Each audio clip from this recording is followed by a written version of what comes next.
Vadaj police સ્ટેશનની હદમાં સોરાબજી કમ્પાઉન્ડમાં એક mineral વોટરનો ધંધો કરનાર છે હરેશગીરી તુલસીગીરી ગોસ્વામી, જેને પોતાના ધંધાના ભાગરૂપે એક નાણાકીય જરૂરિયાત પડતા એમને આ કુલદીપસિંહના ફાધર બબ્બુસિંહ કે જે કહે છે બલદેવસિંહ બબ્બુ બેરો,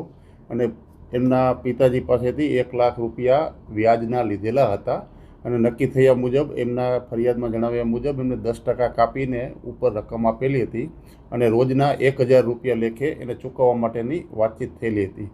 પરંતુ એમને આ બાબતે એમને જે અવારનવાર 7,000 રૂપિયા 2 વખત તેમજ 11,000 4,000 એ રીતે ગૂગલ પેના એકાઉન્ટથી પણ આ બલદેવસિંહના એકાઉન્ટમાં ગૂગલ પેના એકાઉન્ટમાં ઓનલાઈન ટ્રાન્સફર કરેલા છે અને બાકીના રોકડા રૂપિયા એમને ચૂકવેલા છે. જે આધારે એમને ચૂકવણું કરી દીધેલ હોવા છતાં હજી વધુ પૈસા મેળવવા માટે, વધુ પૈસા કઢાવી દેવા માટે એ લોકોએ એના સાગરીતોને ગેરકાયદેસર મંડળી રચી અને તીક્ષ્ણ હથિયાર છરી જેવું ધારણ કરી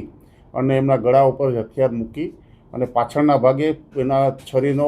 મૂઠનો ભાગ મારી ઈજા પહોંચાડેલ છે. અને આ લોકોએ ગેરકાયદેસર મંડળી રચી અને નાણાં ધીરનારનો ગેરકાયદેસર રીતે ધંધો કરેલો હોય તેના વિરુદ્ધ પોલીસ સ્ટેશનમાં ફરિયાદ આવતા તાત્કાલિક ગુનો ધારણ કરેલો છે, દાખલ કરી અને આ કામના જે આરોપી જે એમના સાગરીતો છે કરણસિંહ કચ્છી તેમજ બીજો જે છે હરદયાલસિંહ ગુલજારસિંહ ગઠિયાલને આજરોજ કલાક 13 વાગે એમને અટક કરેલા છે. અને આ કામની તપાસ દરમિયાન જે અમારા ઇન્ટેલિજન્સ સોર્સથી ટીમો બનાવી અને બાકીના બીજા આરોપીઓ તેમજ જે કાર લઈને આવેલા હતા તે પણ તપાસ કામે કબજે કરવાની કવાયત ચાલુ છે.